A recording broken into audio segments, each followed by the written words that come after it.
Welcome to CMO Confidential, the podcast that takes you inside the drama, decisions, and choices that go with being the head of marketing. Hosted by five-time CMO Mike Linton. Welcome, marketers, advertisers, and those who love them to Chief Marketing Officer Confidential.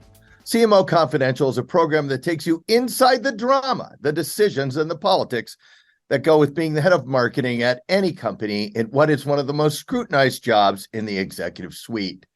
I'm Mike Linton, the former Chief Marketing Officer of Best Buy, eBay, Farmers Insurance, and Ancestry.com. Here today with guest Rishad Tobaccowala. Today's topic, a leading marketing thinker and futurist, 2-in-1, talks about what is next.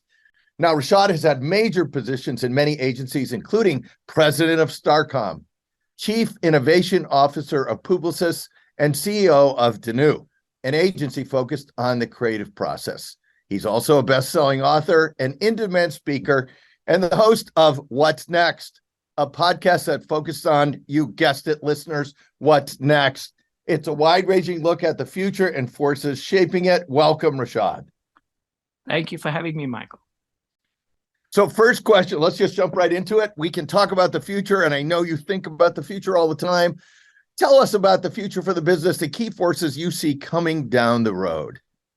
So I see all businesses, and I'm looking at this from a perspective of business, and not necessarily just the marketing aspect of business or the agency aspect of business. Right.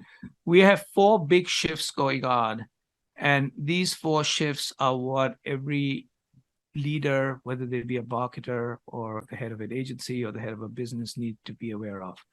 The first shift is what I call a power shift, and power is basically moving from companies to consumers, from leaders to talent.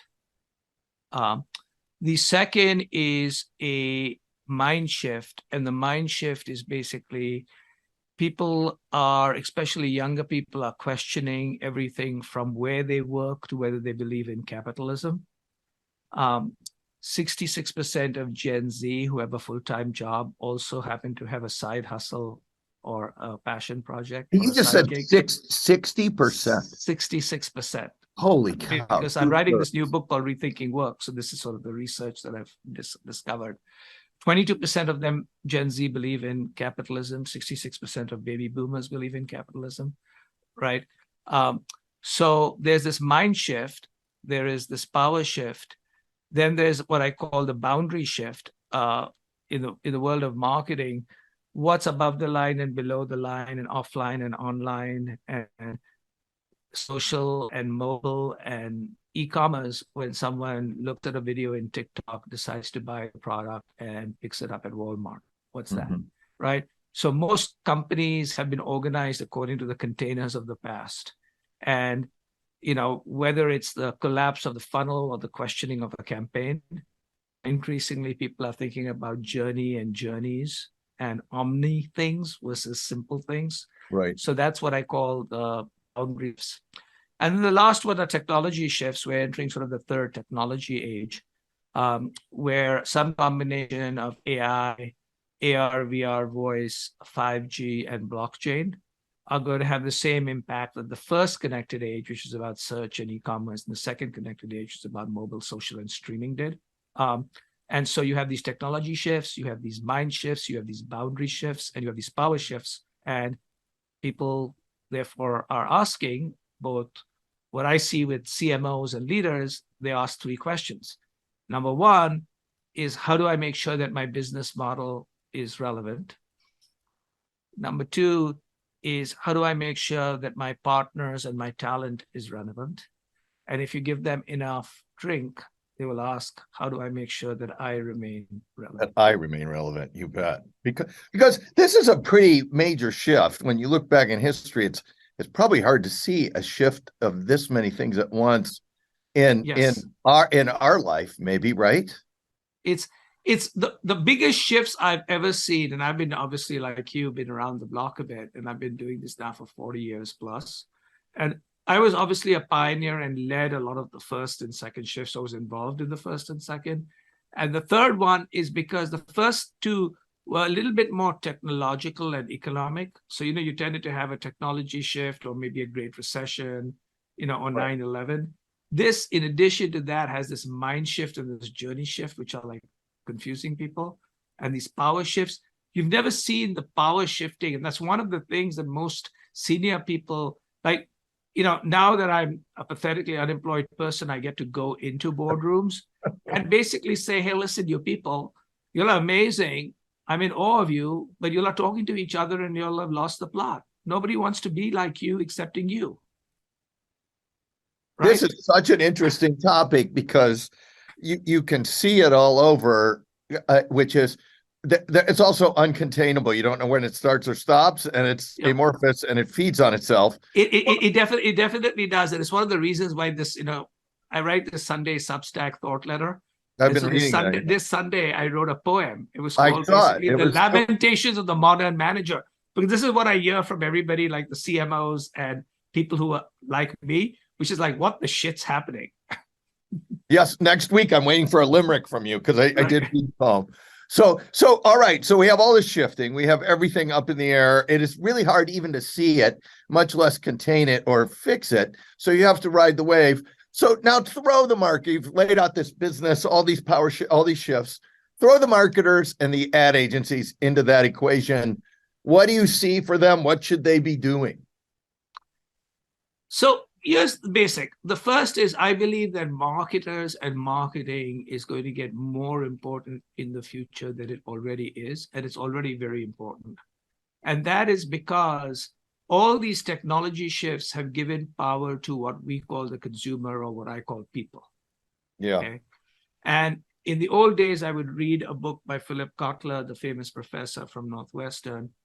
And he basically said marketing is about understanding and meeting customer requirements, or today, understanding and meeting people's requirements. And the first 20 years when I worked for some of the best companies in the world, I realized that they didn't really have to meet requirements. You could get growth just by basically manufacturing and distributing at scale. Right. But now you have to actually compete when the people who we call consumers or people have godlike power, because of technology, because of everything else. And as a result, marketing is more important because customers have become more powerful. That's number one. Number two, marketing is one of those few places which is left brain and right brain. There's a data part of it and there's a storytelling part of it. Yeah. Right. And in the modern age of AI, etc., the storytelling part and the data part, you have to combine. And right now, the good news is, I tried to get the machine to write the same poem that I could. It couldn't write the same quality of a poem. No one could write that kind of poem. Right. And so what basically happens is, my thing was like, okay, that's because I've learned certain things over the years. And a lot of those are like emotion and intuition and empathy and things like that. So I think marketers should recognize that, A, they are future-proofed in some ways as long as they keep doing certain things, which I encourage, which is keep learning new things and building a case for the opposite of what you think is true, so you can stretch your mind. So I think marketers are well suited, but they have to sort of rethink a lot of things, and that is what the smart ones are doing. So I'm very bullish about the future of marketing broadly. And in fact, I'm so bullish that my biggest concern is that there are not enough marketers in the boardroom. Well, I think that's a very valid concern because there aren't very many marketers in the boardroom. And therefore, I believe that one of the reasons you're seeing these disaster after disaster happen in big brands, right, is because there are no marketers in the boardroom. Now, in some cases, the CEO came from marketing, but those are very rare cases. Very rare. Right? And so increasingly, I go to the boards and say, okay, you have the voice of technology, it's the CTO. You have the voice of money called the CFO. You sometimes have the voice of your employees, which is your head of talent, right? But you keep talking about how consumer-driven and people-driven you are, customer-driven, but you don't have the voice of the customer. So why are you doing such BS to everybody? Everybody knows this is BS. Hey, but let me drill down on this a little bit, because I agree with you. I don't think there's enough marketers in the boardroom, and I also think a lot of times marketing is discounted by certain boards and certainly some of the investment communities, like and with the rise of performance marketing and the rise of measurements, it's harder and still harder than ever to talk about the value of the brand. It doesn't show up really on the balance sheet. So the storytelling thing. Talk about that side of the equation Sure. and how So people. here is, my first book, the reason it was popular and continues to sell a lot. I, in fact, did a presentation in February, at the beginning of February for Walmart, and at the end of February for P&G, built around my book, which is 3 years out, right? And their whole stuff is everything you say, this makes so much sense even 3 years later. And the book basically says that the future of everything is a combination of the spreadsheet and the story. Okay. So I don't go in and basically say it's all about brand building and not about performance. I don't think it's a or, it's an and.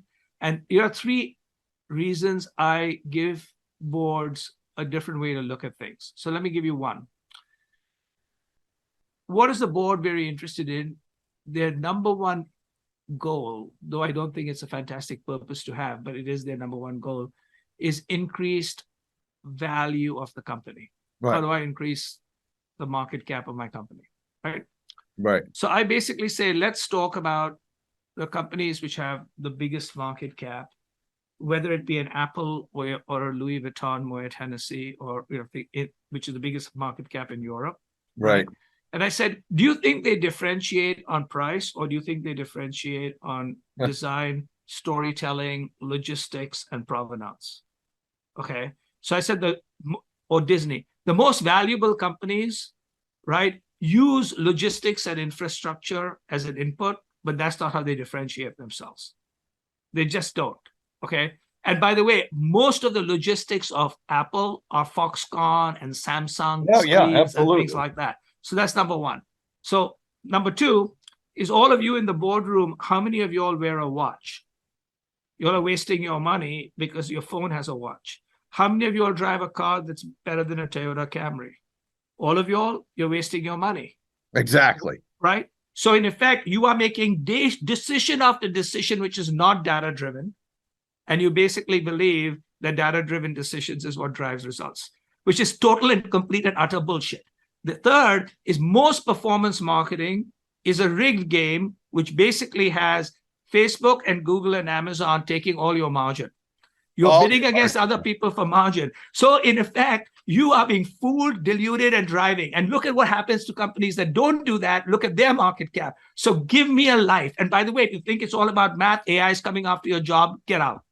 I so agree with this, but then to compound this problem, having been on some boards and in front of a lot of boards, people will say, well, look, at Google and Facebook, they don't even do any storytelling. And I'm like, that's because the marketers are giving them all their money. What is marketers giving? And they actually do storytelling. So I'll give you a very interesting fact. I've worked with those companies recently, and Google has done research that has basically shown, and this is Google research on Google advertising, right? Yeah. That 60% of the effectiveness of all their marketing is based on the message, and 40% of it is based on targeting and optimization. No kidding. So over half is based on half. Everywhere you see that. You see it everywhere. The problem has been that advertising and marketing technology has first been optimized for the plumbing.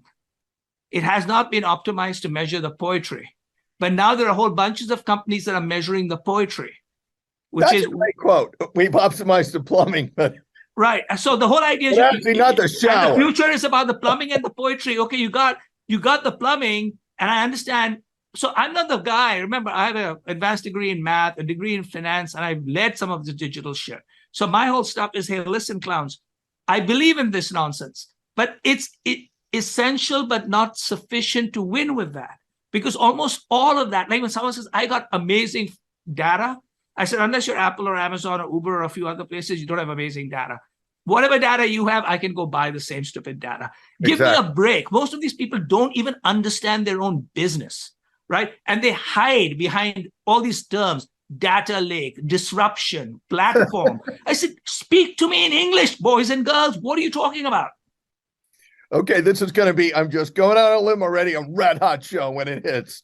So, all right, we've established that, and I totally agree with you. And I think it has been, I actually think I'm on the other side of it. Why I think marketing is more important than ever. I actually think a lot of businesses are de-emphasizing marketing, particularly now that the free money era is open, and that's going to cost them. Oh, it's definitely going to cost them. And, here's a very simple, and by the way, marketing is lots of different ways of doing marketing, which is what I also explained, right? So it's not like I'm going in saying like cut everything and put a goddamn ad on the Super Bowl. That's not what I'm talking about. Okay. I agree. So I'll give you an idea. Like I have, quote unquote, because I am a unemployed person, I have a marketing budget of 0. Yeah. Okay, on paper.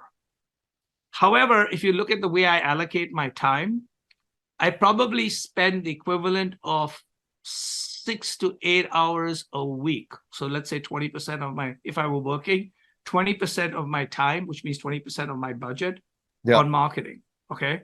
Yeah. Even though I'm supposed to have a marketing budget of 0, I spend 20% of my budget. Like this show, for example. Wait, what is like the show? But as importantly, it's my Sunday Substack, which goes to 30,000 people. Right. Including people like you, CMOs, etc., who hire me to speak and advise. So that's a marketing channel, right? I have my podcast. I appear on other people's podcasts. All of that, and my podcast is subsidized by somebody else, which is my workplace of work. But all of that is marketing.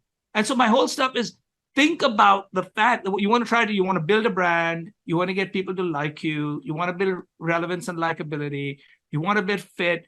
And so I don't equate marketing and advertising as the same thing. I think advertising is a very important part of it. I agree with this. Advertising is one sliver. One sliver of it. So you can have I have a $0 advertising budget, right? I have a significant marketing budget when it's allocation of my time. I don't have a dollar thing of allocation of my time. And so my whole stuff is that's the thing. Also, what tends to happen is it's if you really, really listen one of the things that we have failed, I think both senior marketers and agencies, is we have failed to basically convince our leaders about how good we are, because at times I think we've stopped being that good. Okay. And my basic belief is too many people have stopped investing in their own learning, investing in their own teams, investing in building their own skills.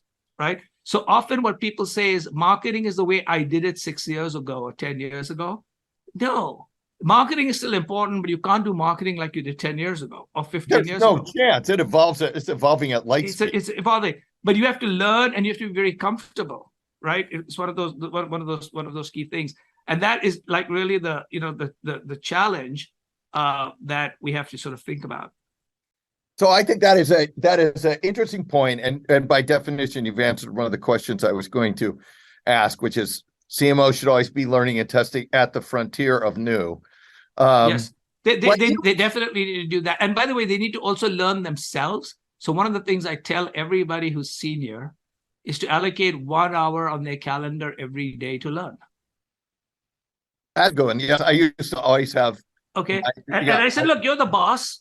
Right. So, she or he can set an hour aside and learn and you can learn about anything. You can learn about AI. And I said, you can learn it on Google. You can learn it on YouTube. You can now go have a conversation and fall in love with GPT-4, whatever you want to do. Yeah, look, and you can go learn other functions too, which help your job integrate. So you speaking about the future and learning on the edge, you stated, and I couldn't help but read this in one of your postings, the future will come from the slime.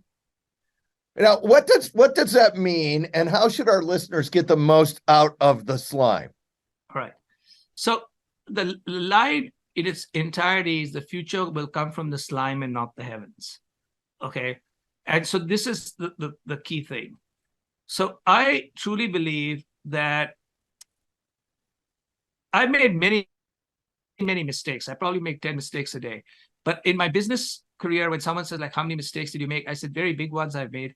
But the one that it didn't cost us much, but it cost a little bit, was I missed something. And what did I miss? As someone who was early and could get, Publicis early into lots of things, including recently, all the recent stuff they've done, was I missed search. Right? So on search, we were not leading. And so I try to pay attention as to what. So my whole stuff is I quickly figured out I missed it. I went to management, said, shit, I missed something. Here's how we can fix it. And we fixed it, right? So we went and bought Performix from Google, and that was that. Okay. But Yeah. we were used to grow things ourselves. And I said, it's too late, and I missed it. Why did I miss it? I missed it because of two reasons. One is I was paying too much attention to my clients. And where did search come from? All of search's clients came from people who could not afford to advertise. This is Right? a really good story. Yeah. Okay. It was for people who could not afford to advertise. So what basically happened, my client never talked about search, so I never thought about search. Search was basically done by people who either had no money or were advertising in classified advertising or other kinds of places, Craigslist, etc. My clients were not, the P&Gs and McDonald's, they were not. And Sure. so I missed it. That was one part. But then I thought, okay, I missed it, I fixed it, but am I as stupid as I look? And I discovered, yes, I'm even more stupider than I look, but there are lots of other people in the stupid club. And here are some examples. Every automobile company looked at everybody automobile company. They benchmark against automobile companies. And all the wealth creation was created by two companies that asked three questions, which no senior person could ever ask in a boardroom at an automobile company. What were the three questions? Question number one, is the future of automobiles electric or internal combustion? Question number two, is the future of automobiles software versus hardware? Remember, everybody in the boardroom are engineers who've been brought up with hardware and internal combustion engine. And some finance people. Right. Yeah. Number three question is the future about selling cars or providing mobility? So that was the first two were asked by Tesla. The third one was asked by Uber.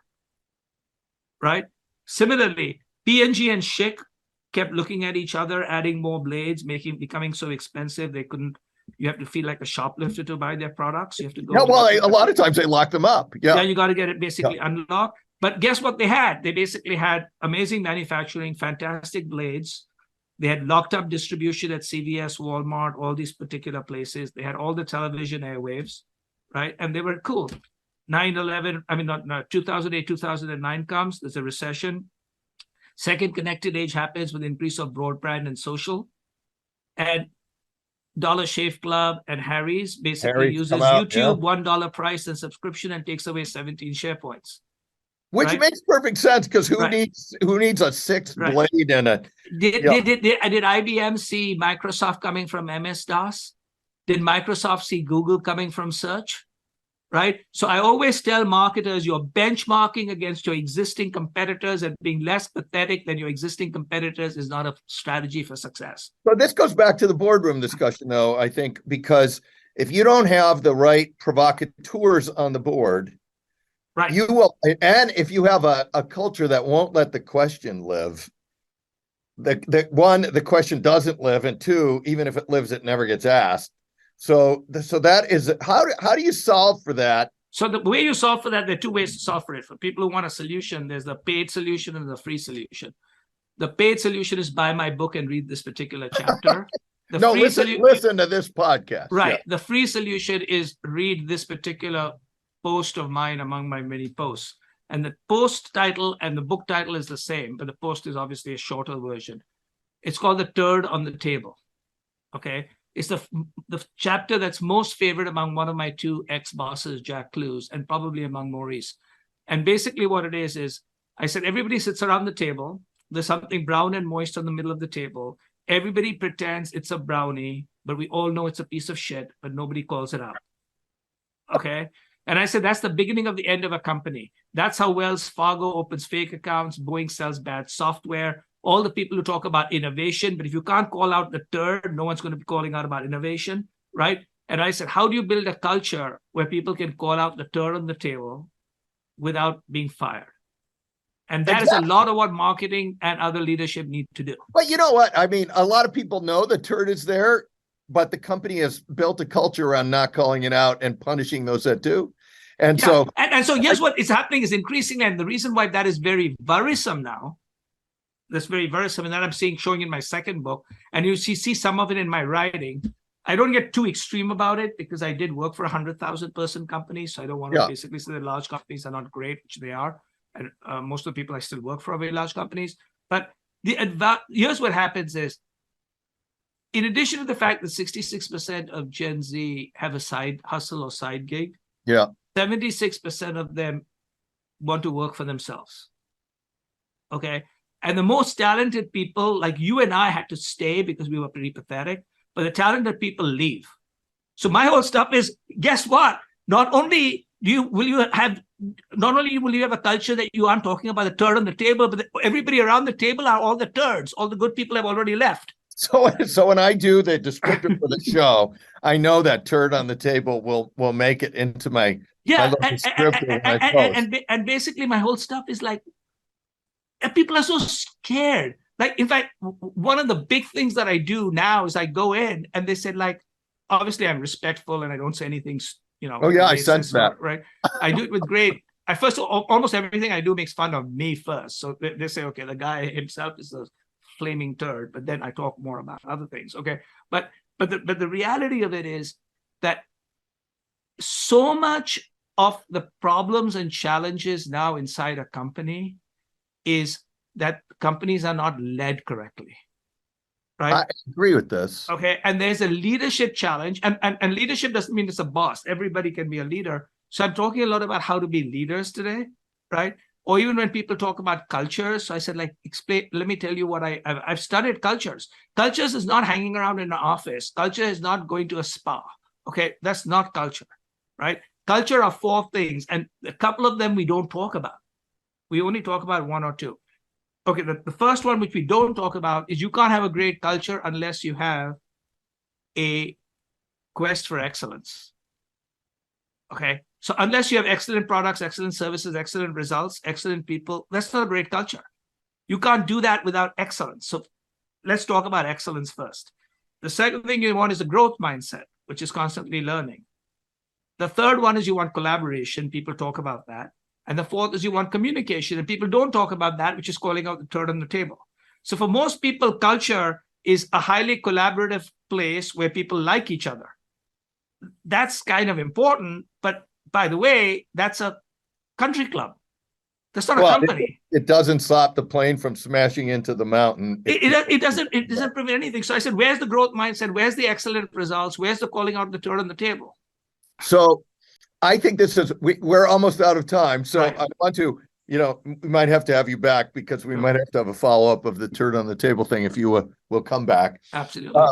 And I think, so as a last question, you've already talked about the fun, you missing search, but any practical advice for our listeners that we haven't discussed yet that you would leave everybody with as we run to the end of the show? Yeah, I would basically say these are the 3 practical pieces of advice in addition to spending an hour every day learning, right? Once in a while, not all the time, spend time to build a case for the exact opposite of what you are recommending or what you believe. Yeah. Right? It's like the team A, team B, red team, blue team, but do it for yourself. Because the reason that's very important for a lot of the people listening to this who are very senior managers, CMOs, CMO aspirants, is nobody really tells you exactly what they're feeling because you control budgets and jobs. Yeah. So they make you feel that you always know what you're talking about. And you start to believe that your flatulence smells like Chanel 5. Okay. So that's the reason why you want to build a case for the exact opposite. The third is once in a while, build things, create things, make things, use your hands or your feet or your mind versus just processing and managing. That's the reason I started a Substack. That's what I'm like, learning AI. Because in effect, the people who are reporting to you want to be builders, creators, makers. They want you, so you need to do that. And the last, which is very, very important for senior management, is learn from George Saunders, which is err in the direction of kindness, which is sometimes be kind to yourself and don't self-flagellate so much. All right. Well, I think that is a great finish to the show. I'm thinking Chanel number 5, turd on the table. So many great quotes. I can't wait to write the descriptor for this show. So thank you, Rishad, and thanks to everyone for listening to CMO Confidential. Look for more of our shows on Evergreen, Spotify, Apple Podcasts, and YouTube, which include What Venture Capital Really Thinks About Marketing, The Case for Simplicity, Decomplexifying Your Marketing, What I Learned as New York City's first ever CMO under Michael Bloomberg, and a top executive recruiter talks about the CMO space. Hey, all you marketers, be safe out there. This is Mike Linton signing off for CMO Confidential. Today's episode of CMO Confidential is brought to you by CMOcoaches.com. Are you a current or aspiring chief marketing officer looking to take your career to the next level? You should work with a CMO coach. CMO coaches are former CMOs who are nationally certified coaches. So whether you want to improve your leadership skills, develop your team, or drive better business results, we have the experience and expertise to help you succeed. To learn more, visit us at CMOcoaches.com.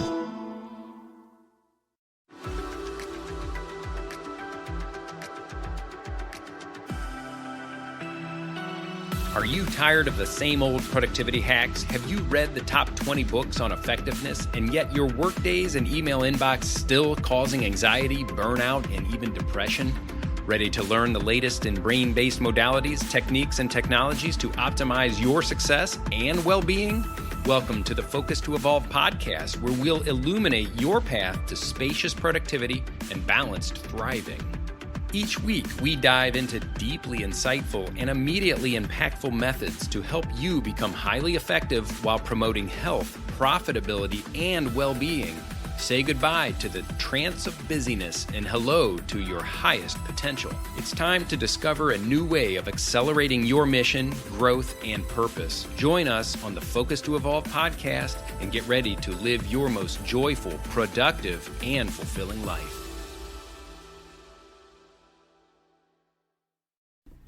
Great careers are forged out of great relationships. Your success, whatever your field, relies and thrives on the support and insights of others. I'm Andy Lapata, an author and speaker on the power of professional relationships. In the Connected Leadership podcast, I have the privilege of interviewing people from around the world to understand the relationships that have made a difference on their journey and how their insights can help you. From Nobel Prize winners to Olympians, from NASA astronauts to peace campaigners, my guests have shared some captivating moments from their lives and careers. Combined with experts from leading universities, cutting-edge authors and giants of business, the Connected Leadership podcast aims to inspire, educate and entertain.